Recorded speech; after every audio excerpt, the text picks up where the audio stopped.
تاسو کله هم فکر کړی دی چې د نړۍ تر ټولو لوی او ناقابل شکست بحري بیړۍ چې د غرق کېدو امکان نه لري ویل کېده څنګه په یوه شپه کې د سمندر په جرو کې ورک شو؟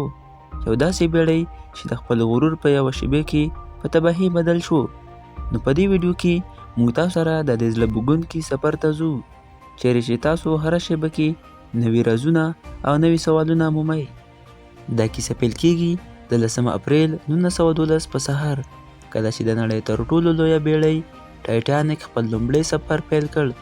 سهار 10 بجې 8 دقیقې د ساوث میپټینګ انګلستان څخه روانه شوه او بیړۍ د خپلې عملې او مسافرو په مخ کې یوه بېساري ارامي او اطمینان و. د هر چا په څېره کې خوشحالي وه او دا بیړۍ په سمندر کې د هېرې شي نه ډېره قوي او ځواکمنه ښکارېده. د بیړۍ دننه د هغې شان او شوکت ټول هغه نوې ټکنالوژي چې پکې ځای شوې وې په هغه وخت کې د نړۍ تر ټولو لوی خوب ته ورته وې. خلکو باور درلوده چې دغه بیړۍ دومره قوي ده چې هیڅکله د یخ تودو او یا طبیعي پیښو له امله غرقه نه شي. دا بیړۍ ناقابل شکست ویل کېده او ویل کېده چې د دې سمندر ټولې قدرتي قوه به ماته کړي. کله چې 10 اپریل 1912 په سهار بیړۍ له ساوث میپټین څخه روانه شوه نو هر څوک هیله مند و. دا سفر دومره خوشحاله و چې خلکو د یوازې یو عادي ورځ ګڼله. په بیړۍ کې د غیش و غیشرت هر ګوټ کې خلک خوشحاله او آرامه ناست وو. هیڅوک نه پوهېدل چې دا ساده ورځ څه رازونه پټوي. بیړۍ کې د موسیقي مجلسونو او آرامه ماحول داسې و لکه چې څنګه چې هر یو ځان نړۍ کې تر ټولو محفوظ او د لوړ عیش و عشرت سره احساسوي. ځینې خلک لوبو ته غاړه کېښوده، ځینې په باغونو کې قدم وهلو ته تلل او ځینې د ښکلي منظر څخه خوند اخلي. ټول څه عادي ښکاري خو د دې سکون او خوشحالي تر شا یو ویرونکی حقیقت پټ دی. 14 اپریل 1912 شپه چې ساړه او تیاره وه. ټایټانیک د خپل سفر نیمه لاره پرېښودلې وه. دا شپه تقریبا د شپې 11 بجې 40 دقیقې وه کله چې د بیړۍ تقدیر بدل شو. هغه شپه سمندر بالکل آرامه و.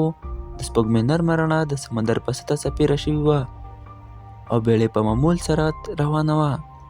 ناڅاپه یوه یخ توده راغله چې د بیړۍ د لارې په وړاندې راغله او د هغې لپاره د تباهۍ پیغام و.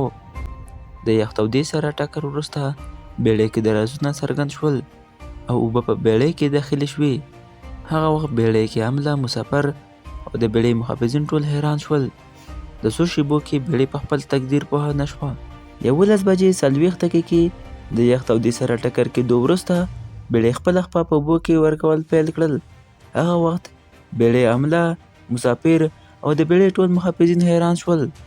12 بجې 5 دقیقې پورې بیړۍ ته نور درازونه هم ورسېدل او اوبه یې نورې هم داخلې شوې.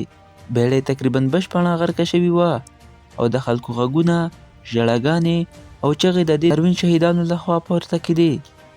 ټایټانیک په بشپړه توګه غرق شوی و او هغه بیړۍ چې هیڅکله یې فکر نه کوو چې غرق شي اوس د سمندر جوري ته ورک شوی و. په دې پیښه کې 1500 کسانو خپل ژوند له لاسه ورکړ او د پاتې کسانو ژوند تل لپاره بدل شو. مګر ډېر لږ کسان پوهېدل په 1985 کې 83 کاله وروسته د ټایټانیک پاتې شونې کشف شوي. د روبرټ بلاډ په مشرۍ یو څېړنیز ټیم سمندر کې پیدا کړه. دا یوه لویه لاسته راوړنه وه ځکه چې د دې موندنې وروسته نړۍ ته د بیړۍ د تباهۍ ځینې رازونه ښکاره شول. نن ورځ د ټایټانیک پاتې شونې د سمندر په ژورو کې خاورې شوي دي او د دې حالت ډېر زر خراب کیږي. خو څېړونکي اوس هم د دې پاتې شوو تحقیق کوي تر څو د دې پیښې رازونه معلوم کړي. آیا تاسو کله هم فکر کړی دی چې د دې عظیم بیړۍ د غرق کېدو وروسته د هغې پاتې شونو کې کوم رازونه پټ دي؟ په دې ویډیو کې تاسو ټول هغه سوالونه ځوابونه ترلاسه کوئ چې دا پیښه ستاسو دماغ کې مطرح کړی شي. د دې ویډیو تر اخره پورې زموږ سره اوسئ ځکه تاسو ته لا هم ډېر رازونه باید معلوم شي.